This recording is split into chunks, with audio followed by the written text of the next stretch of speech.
एक मौसम का था, मन का नहीं। हवाई जहाज़ वक्त पर आया था, पर नीचे एयरपोर्ट से अभी सिग्नल नहीं मिल रहा था। जहाज़ को दिल्ली पहुंचने की खबर देकर भी अभी 10 मिनट और गुजारने थे, इसलिए शहर के ऊपर उसको कुछ चक्कर लगाने थे। उसने खिड़की में से बाहर झांकते हुए शहर के मुंडेर पहचाने।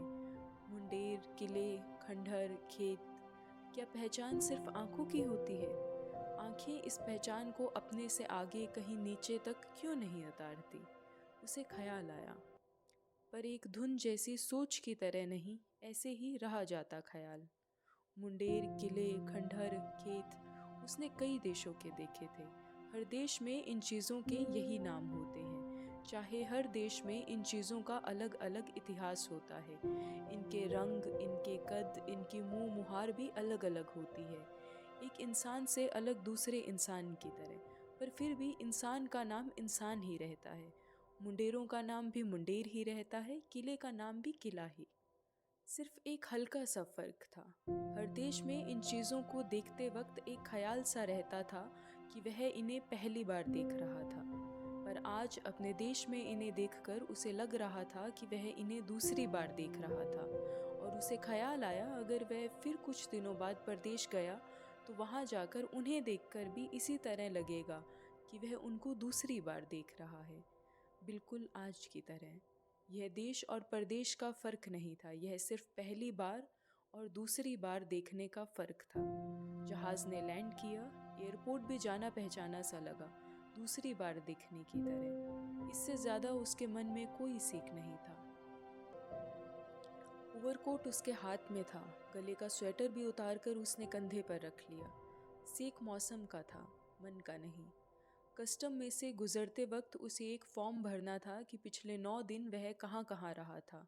पिछले 9 दिन वह सिर्फ जर्मनी में रहा था। उसने फॉर्म भर दिया और उसे ख्याल आया, अच्छा है कस्टम वाले सिर्फ 9 दिनों का लेखा पूछते हैं, 20-25 दिनों का नहीं। नहीं तो उसे सिलसिलेवार याद करना पड़ता कि कौन सी तारीख वह किस देश में रहा था। उसने वापस आते समय कोई 1 महीना सिर्फ इसी तरह गुजारा था। कभी किसी देश का टिकट ले लेता था, कभी किसी देश का। अगर किसी देश का वीज़ा उसे नहीं मिलता था तो वह दूसरे देश चल पड़ता था। पासपोर्ट की चेकिंग करते समय और पासपोर्ट वापस करते हुए एक अफसर ने मुस्कुरा के कहा था, जनाब 5 बरस बाद देश आ रहे हैं। बिल्कुल उसी तरह जिस तरह एयर होस्टेस ने राह में कई बार बताया था कि इस वक्त तक हम इतने 1000 किलोमीटर तय कर चुके हैं। गिनती अजीब चीज़ होती है, चाहे मीलों की हो या बरसों की। उसे हंसी सी आ गई।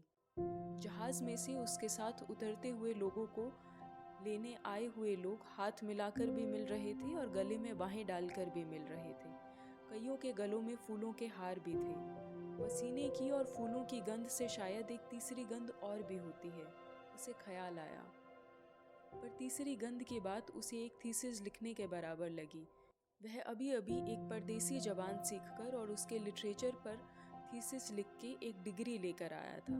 नई थीसिस की कोई बात वह अभी नहीं सोचना चाहता था, इसलिए सिर्फ पसीने और फूलों की गंध सूंघता हुआ वह एयरपोर्ट से बाहर आ गया। घर में सिर्फ माँ थी।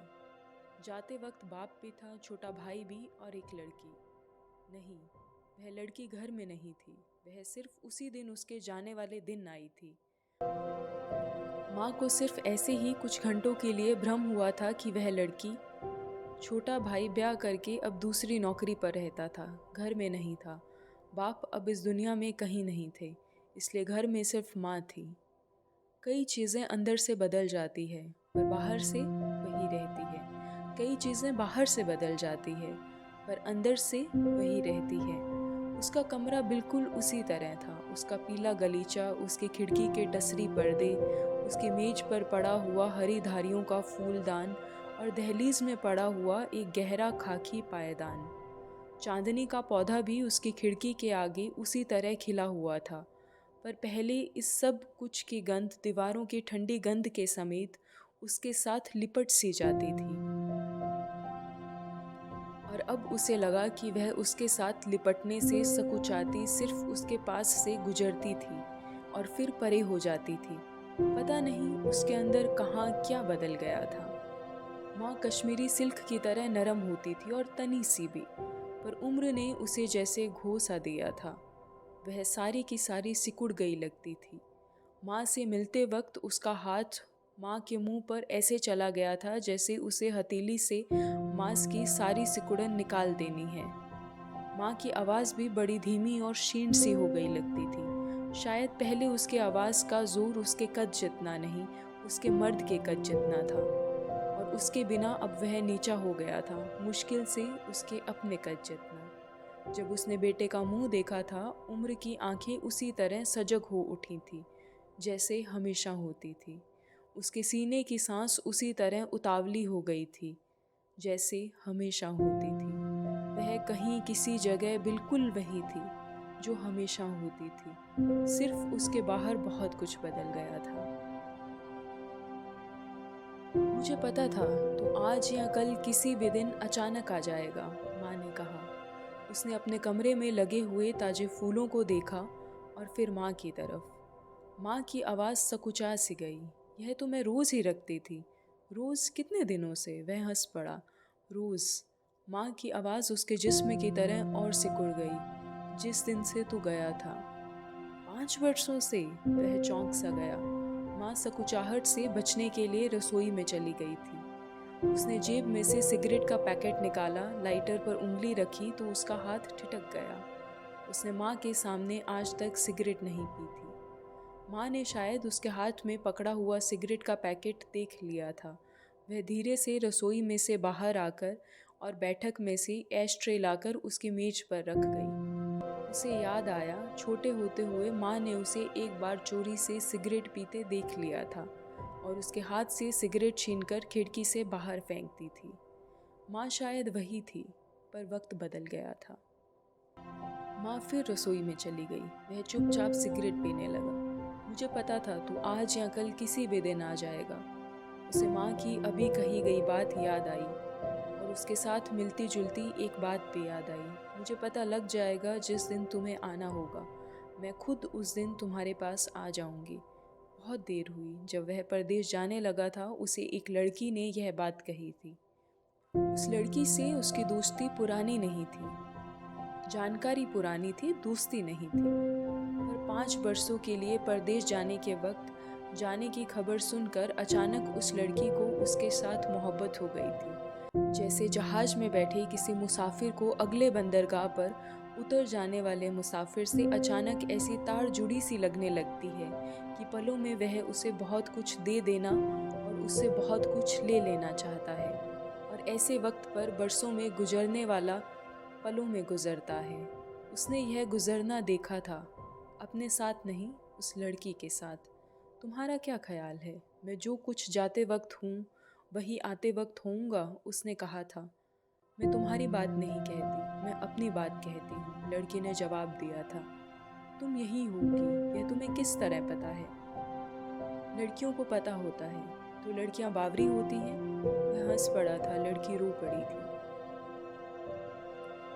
जाने में बहुत थोड़े दिन थे। 5 दिन और 5 रातें लगाकर उस लड़की ने एक पूरी बाहों वाला स्वेटर बुना था, उसे पहनाया था और कहा था, बस एक इकरार मांगती हूँ और कुछ नहीं। जिस दिन तुम वापस लौटो, गले में यही स्वेटर पहन कर आना। तुम्हारा क्या ख्याल है? मैं वहाँ 5 बरस। उसने जो कुछ लड़की को कहना चाहा था, लड़की ने समझ लिया था। जवाब दिया था, मैं तुमसे अनहोनी इकरार नहीं मांगती, सिर्फ यह चाहती हूँ कि वहाँ का वहीं छोड़ आना।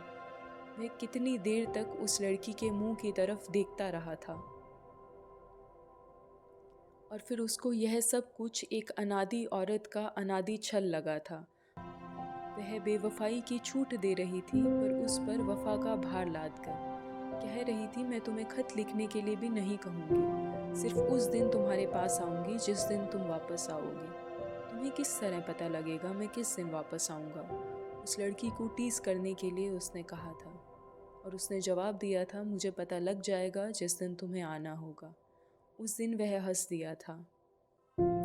उसने परदेश देखे थे, बरस देखे थे, लड़कियां भी देखी थी, पर किसी चीज़ में उसने डूब कर नहीं देखा था, सिर्फ किनारों से छू कर। और वह सोचता रहा था, शायद डूबना उसका स्वभाव नहीं, या वह चलता है तो एक भार भी उसके साथ चलता है और उसके पैरों को हर जगह कुछ रोक सा लेता है। इन वर्षों में उसने कभी उस लड़की को खत नहीं लिखा था। लड़की ने कहा भी इसी तरह था। हर देश की दोस्ती उसने उसी देश में छोड़ दी थी। यह शायद उसका अपना ही स्वभाव था या इसलिए कि उस लड़की ने कहा था। सिर्फ वापस आते वक्त जब वह अपना सामान पैक कर रहा था, उस स्वेटर को हाथ में पकड़कर वह कितनी ही देर सोचता रहा था कि वह उसे और चीज़ों के साथ पैक कर दे या उस लड़की की बात रख ले और उसे पहन ले। जो स्वेटर पहन कर जाना 5 वर्षों बाद वही पहन कर आना उसे एक मूर्खता की सी बात लगी थी। मूर्खता की सी भी और जज्बाती भी, और एक हद तक झूठी भी, क्योंकि जिस बदन पर यह स्वेटर पहनना था वह उस तरह नहीं था जिस पर वह लेकर गया था। पर उसने स्वेटर को पैक नहीं किया, गले में डाल लिया। ऐसे जब वह स्वेटर पहनकर शीशे के सामने खड़ा हुआ, उसे आर्ट गैलरियों में बैठे वे आर्टिस्ट याद आ गए जो पुरानी और क्लासिक पेंटिंग्स की हूबहू नकलें तैयार करते हैं। और स्वेटर पहनकर उसे लगा उसने भी अपनी एक नकल तैयार कर ली थी। इस नकल से वह शर्मिंदा नहीं था, सिर्फ इस नकल पर वह हंस रहा था। माँ को वह सब कुछ याद था जो कभी उसे अच्छा लगता था, लेकिन वह स्वयं भूल गया था। देख तो अच्छा बना है। माँ ने जब पनीर का पराठा बनाकर उसके आगे रखा तो उसको याद आया कि पनीर का पराठा उसे बहुत अच्छा लगता था। माँ ने जाने वाले दिन भी बनाया था। उसने एक और तोड़कर मक्खन में डुबोया और फिर माँ के मुंह में डालकर हंस पड़ा। वहाँ लोग पनीर तो बहुत खाते हैं, पर पनीर का पराठा कोई नहीं बनाता। यह छुटपन से उसकी आदतें थी। जब वह बड़ा रौ में होता था तो रोटी का पहला कौर तोड़कर माँ के मुंह में डाल देता था। तो 7 विलायत घूमकर भी वही का वही है, माँ के मुंह से निकला और उसकी आंखों में पानी भर आया। भरी आंखों से वह कह रही थी, तू आया है, सब कुछ फिर उसी तरह का हो गया है। पर वह नहीं था, कुछ भी वह नहीं था। जाते वक्त जो कुछ था वह सब कुछ बदल गया था। उसने बाप की बात नहीं छेड़ी थी, सिर्फ उसके खाली पलंग की तरफ देखा था और फिर आंखें परे कर ली थी। माँ के दिन ब दिन मुरझाते मुंह की बात भी नहीं की थी। छोटे भाई की खैर खबर पूछी थी, पर यह नहीं कहा था कि माँ को अकेला छोड़कर उसे इतनी दूर नहीं जाना चाहिए था। पर माँ कह रही थी, सब कुछ फिर उसी तरह का हो गया है। झटपट जो कोई भुलावा पड़ जाए, क्या हर्ज है। उसने सोचा भी यही था। माँ के मुंह में अपनी रोटी का कौर भी इसीलिए डाला था। उसने कोई और भी माँ की मर्जी की बात करनी चाहिए। पूछा, भाभी कैसी हैं, तुम्हें पसंद आई? माँ ने जवाब दिया, सिर्फ सवाल सा किया, मेरा ख्याल था तू विलायत से कोई लड़की। वह हंस पड़ा। बोलता, क्यों नहीं, विलायत की लड़कियाँ विलायत में ही अच्छी लगती है। सब वही छोड़ आया हूँ। मैंने तो इस महीने पिछले दोनों कमरे खाली करवा लिए थे। सोचा था तुझे ज़रूरत होगी। ये कमरे किराए पर दिए हुए थे। छोटा भी चला गया था, घर बड़ा खाली था, इसलिए पिछले कमरे चढ़ा दिए थे। जरा हाथ भी खुल गया था। तुम्हें पैसों की कमी थी? उसे परेशानी से हुई। नहीं, पर हाथ में 4 पैसे हों तो अच्छा लगता है। छोटे की तनख्वाह थोड़ी नहीं पर वह भी अब परिवार वाला है। आजकल में ही उसके घर। सो मेरी माँ दादी बन जाएंगी। उसने माँ को हंसाना चाहा, पर माँ कह रही थी, मुझे तो कोई उज्र नहीं था जो तू विलायत से कोई लड़की। वह माँ को हंसाने के प्रयास में था, इसलिए कहने लगा, लाने तो लगा था, पर याद आया कि तुमने जाते समय पक्की की थी कि मैं विलायत से किसी को साथ नहीं लाऊं। उसे याद आया, जाने वाले दिन वह लड़की जब मिलने आई थी वह माँ को अच्छी लगी थी। माँ ने उन दोनों को इकट्ठा देखकर ताकीद दी थी, देख, कहीं विलायत से न कोई ले आना। कोई भी अपने देश की लड़की की रीस नहीं कर सकती। पर इस वक्त माँ कह रही थी, वह तो मैंने वैसे ही कह दिया था। तेरी खुशी से मैंने इनकार क्यों करना था। पीछे एक खत में मैंने तुझे लिखा भी था कि जो तेरा जी चाहता हो। यह तो मैंने सोचा तुमने ऐसे ही लिख दिया होगा। वह हंस पड़ा और फिर कहने लगा, अच्छा, जो तुम कहो मैं अगली बार ले आऊँगा। तो फिर जाएगा? माँ घबरा सी गई। वह भी जो तुम कहो, नहीं तो नहीं। उसे लगा उसे आते ही जाने की बात नहीं करनी चाहिए थी। आते वक्त उसे एक यूनिवर्सिटी से एक नौकरी ऑफर हुई थी, पर वह इतने बरसों बाद एक बार घर वापस आना चाहता था, चाहे महीनों के लिए ही। जो तुम कहोगी तो नहीं जाऊंगा, उसने फिर एक बार कहा। माँ को कुछ तसल्ली आ गई। कहने लगी, तू सामने होगा, चूल्हे में आग जलाने की तो हिम्मत आ जाएगी। वैसे तो कई बार चारपाई पर से उठा ही नहीं जाता। उदास थी तो छोटे के साथ उसके घर। मैं यहाँ अपने घर पर अच्छी हूँ, अब तू आ गया है, मुझे और क्या चाहिए। उसको लगा माँ बहुत उदास थी और शायद उसकी उदासी का संबंध सिर्फ उसके अकेलेपन से नहीं, किसी और चीज़ से भी था। खिड़की में से आती धूप की लकीर दीवार पर बड़ी शोक से दिख रही थी। उसने खिड़की के पर्दे को सरकाया और उसे गलीचे का पीला रंग ऐसे लगा जैसे निश्चिंत सा होकर कमरे में सो गया हो। तू थक गया होगा, कुछ सो ले, माँ ने कहा और मेज पर से प्लेट उठाकर कमरे से जाने लगी। नहीं, मुझे नींद नहीं आ रही, उसने हल्का सा झूठ बोला और कहा, मैं तुम्हारे लिए एक दो चीज़ें लाया हूँ, देख पूरी आती हैं कि नहीं। उसने सूटकेस खोला, एक गरम काली ऊन की शॉल थी, पंखों जैसी हल्की, माँ के कंधों पर डालकर कहने लगा, यह जाड़े की चीज़ है पर एक मिनट अपने ऊपर ओढ़ कर तो दिखाओ, यह तुम्हें बहुत अच्छी लगेगी। फिर उसने फर के स्लीपर निकाले, माँ के पैरों में पहनाकर कहने लगा, देखो कितने पूरे आए हैं, मुझे डर था कहीं छोटे न हों। इस उम्र में मुझे अच्छे लगेंगे। माँ की आंखों में पानी सा भर आया था। माँ का ध्यान बटाने के लिए और चीज़ें दिखाने लगा। प्लास्टिक की एक छोटी सी डब्बी में कुछ सिक्के थे, इटली के लीरा, यूगोस्लाविया के दिनार, बल्गारिया के लेता, हंगरी के फारंटिस, रोमानिया के लई, जर्मनी के दिनार। उसने सिक्कों को खनकाया और कहने लगा, माँ तुमने कहा था ना कि छोटे के घर बहुत जल्दी कोई बच्चा। हाँ हाँ कहा था। माँ कमरे से जाने के लिए उतावली सी होने लगी। यह अपने भतीजे को दूंगा। और फिर उसने सूटकेस में से कुछ और चीज़ें निकाली। छोटे के लिए यह कैमरा और भाभी के लिए यह। माँ रुआंसी सी हो गई, उसका हाथ रुक गया। माँ क्या बात है, तुम मुझे कुछ बताती क्यों नहीं। माँ चुप थी। उसने माँ के कंधे पर हाथ रखा।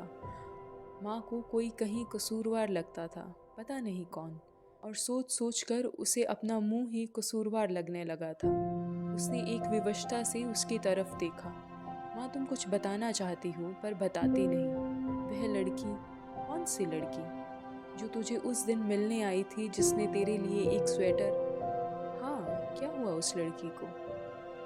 उसने छोटे के साथ ब्याह कर लिया है। माँ के कंधे पर रखा हुआ उसका हाथ कस सा गया।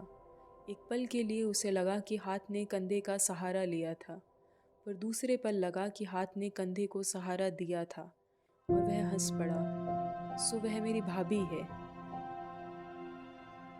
माँ उसके मुंह की तरफ देखने लगी। मुझे खत में क्यों नहीं लिखा था।